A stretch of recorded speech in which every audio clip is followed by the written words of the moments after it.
a dual thing. We're talking about mosquitoes, whether it's invasive, these newly invasive Zika-carrying mosquitoes or these West Nile virus mosquitoes. We educate people on both ends on that. This just shows the sites where we found our invasive Aedes, and we're now up to 14 locations around the county. They're gradually spreading around. Just recently we're up to 12 introduced Zika cases. Now these are not locally transmitted. These are people who have gone overseas and brought it back. I just found out another case today. And then some of the things we do when we go around and investigate and look in backyards, and this is what we find. All sorts of mosquito breeding sources. Backyards like this, very conducive both to the breeding mosquitoes and for mosquitoes to hang out. They like the nice, shady, high humidity areas. This is what we can often find in many backyards throughout the county. Some of the common breeding sources, small sources, and drains. These are the infrastructure sources, and these are the things that people really can't do much about. These are things that are built in. We look for these and try to treat these as much as we know about. Now, these are sources, again, the neighborhood sources. We have thousands and thousands of large-scale sources. That's gutter water, that's flood control channels, that's underground drains. That's a whole nother matter.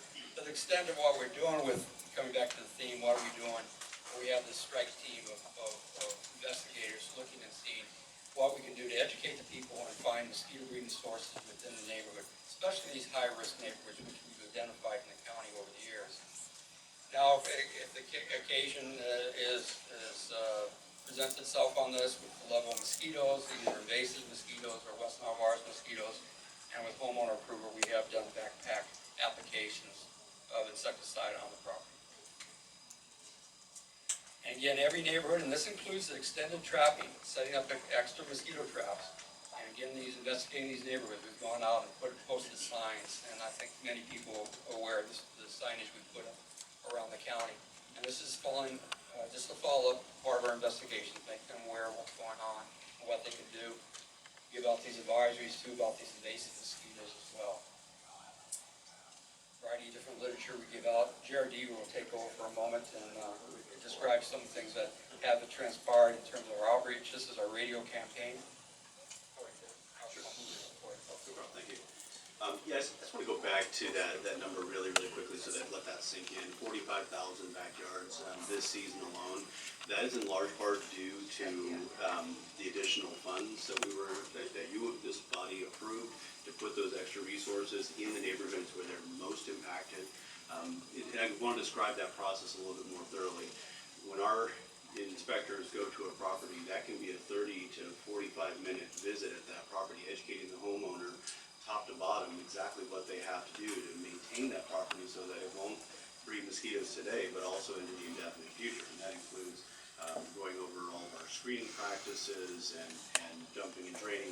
Everything that's on our outreach and literature is really drilled into the head of those homeowners who are in the highest risk areas.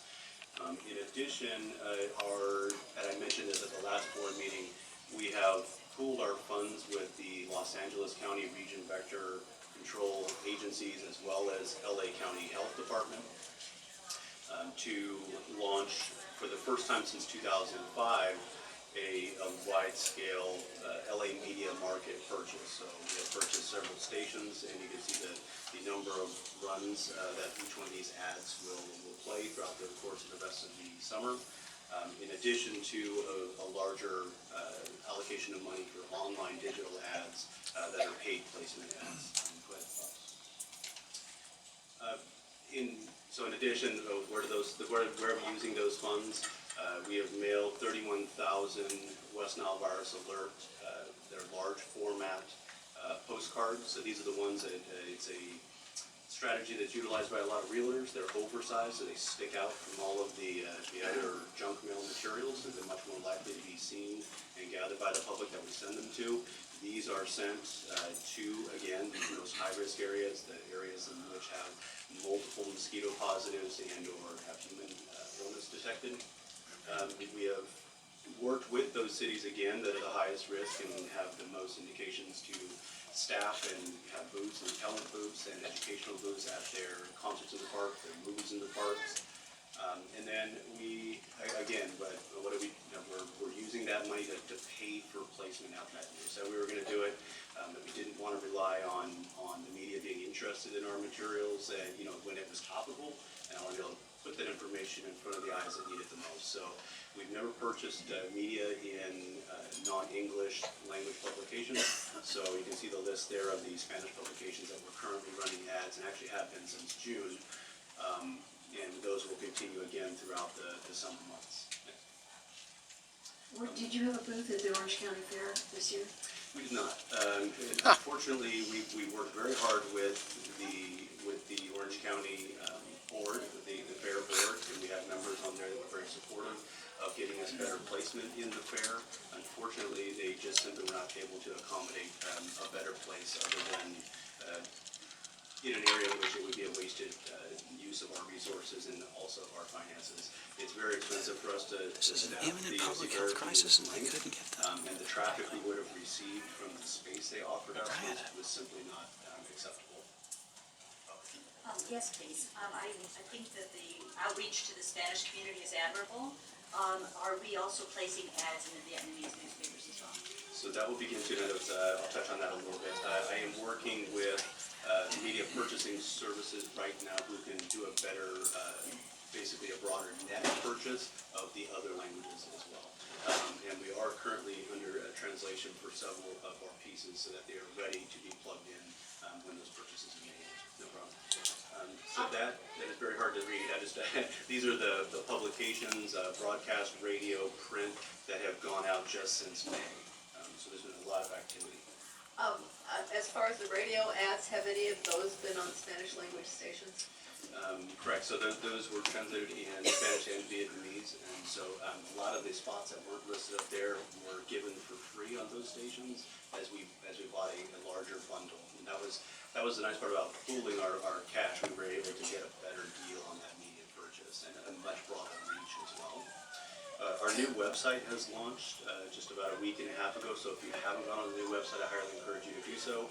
It's much more compatible with mobile devices now, and it's a lot cleaner and much, I feel, better organized, easier to find information, and hopefully helps with our transparency to our public and able to find the materials that they need. The media page, so you don't have to try to read this, there's a media page where we keep all of our news and broadcast feeds current on there. Sure.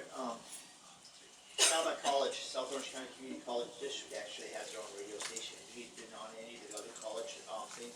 Mission Viejo being one of the places where you found AVs, mosquitoes.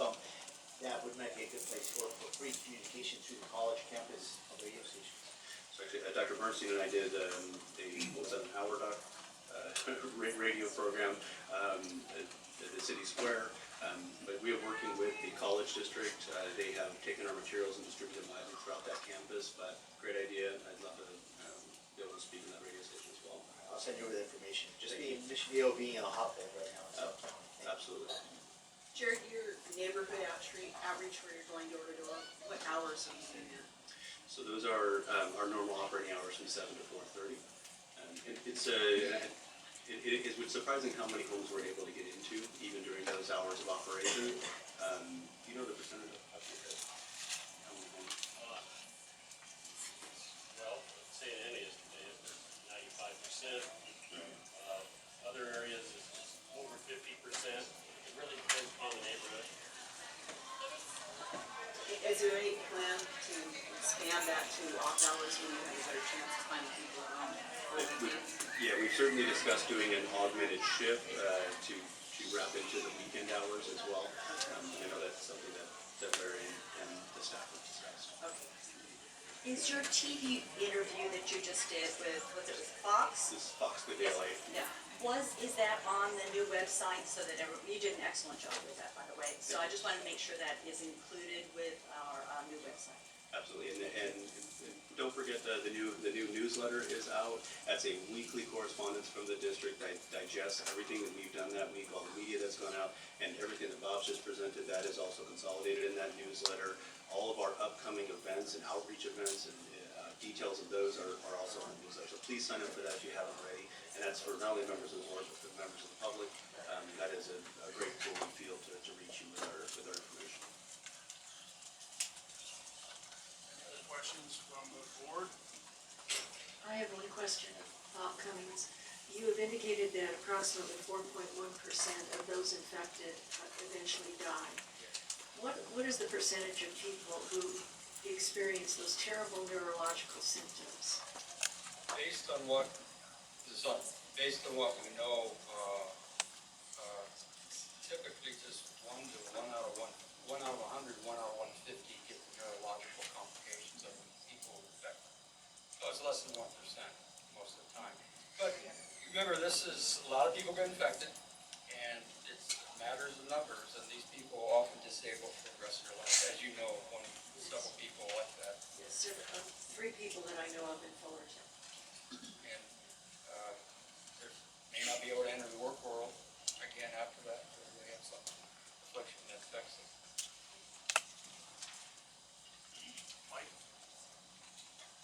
I know we're talking primarily about West Nile, but since Zika is still a constant threat, at least according to the media, we know that when someone is infected with Zika, that person becomes, well, the host and infector. And the mosquito bites a person who is infected with Zika. The mosquito is now infected and can then transmit it. Is there any legislation pending that sounds terrible, that would require a Zika victim to be contained in an area or confined or anything else during the time that person could transmit the disease? I know there are discussions on that, but so far, none. There's no restrictions on people. We just advise them, I mean, we went through the whole Ebola scare, for example, and it became legal matters on that, requesting that they stay home. Some people wanted to move around. It's, for Zika, most of the time, because we also have a large percentage of them that are asymptomatic or lowly symptomatic, and never enter into the healthcare system, even diagnosed that way. So how do you restrict somebody who goes and reports it and gets diagnosed versus a person that toughs it out for a few days and walks around wherever they go? So we all have this risk. There's always this risk inherent. That's what's happened in Miami. Apparently either tourists or somebody who traveled overseas and stayed there was a source of infection. They do not know patient number 1. They just know the area started up with local transmission of Zika in there. So somebody introduced it, either lowly symptomatic, asymptomatic, and was a source of infection to the mosquitoes, which then became infected and did other people. One thing about these invasive mosquitoes, this Aedes aegypti in particular, is that it's what we call a skip feeder, meaning that it will not fill up with blood just on one person. So it could be infected, and it'll bite 3 people in the room and transmit the virus to 3 people in one biting cycle. This has been discovered because you see the blood in the mosquito, studies have done where you take the mosquito, you look at the DNA in the blood. It turns out that you get the DNA of 3 different people in that one blood meal. So this is why this mosquito in particular is so dangerous, and what it causes is able to transmit a number of diseases so extensively around the world. And something we didn't have to worry about until last year, where we found out these mosquitoes are now in our county. A couple years ago now, they've been established themselves up and down California. But it's an interesting thing, it's very much governed by the biology of the mosquito and its behavior. It's all transmission mechanisms. Any other questions? Michael? Well, this is the second year now that Orange is the hotbed for this. What part of the city is being getting hit by it? Is it the southern part along San Diego Creek, or exactly what do you guys see? Most of our activity is actually not in Orange, it's on the west side of the county. It's along the Los Angeles LA County border. It's gradually now infiltrating into the central part. Last year was opposite, started central, went west. This year, west is coming east. La Habra's a hot spot. Yeah, La Habra has been the indicator to this point. The one human case, though, is a resident of Orange, I believe. Because of the one of the 3 infections, we have one in the city of Orange. Orange, Anaheim, and Irvine. Any further questions from the board? Thank you very much, gentlemen. Presentation. We'll now proceed with public comment. I'm going to call a series of names. Please approach the dais and stand directly in line along the far wall. Mr. President, could we also announce that we have 34 speakers cards? We have 34 speaker cards filled out to request for opportunity to address the board. Cheryl Hoffman, Kristen Takamori, Carrie Leduc, Lou Noble, and Haley and Parker Christian.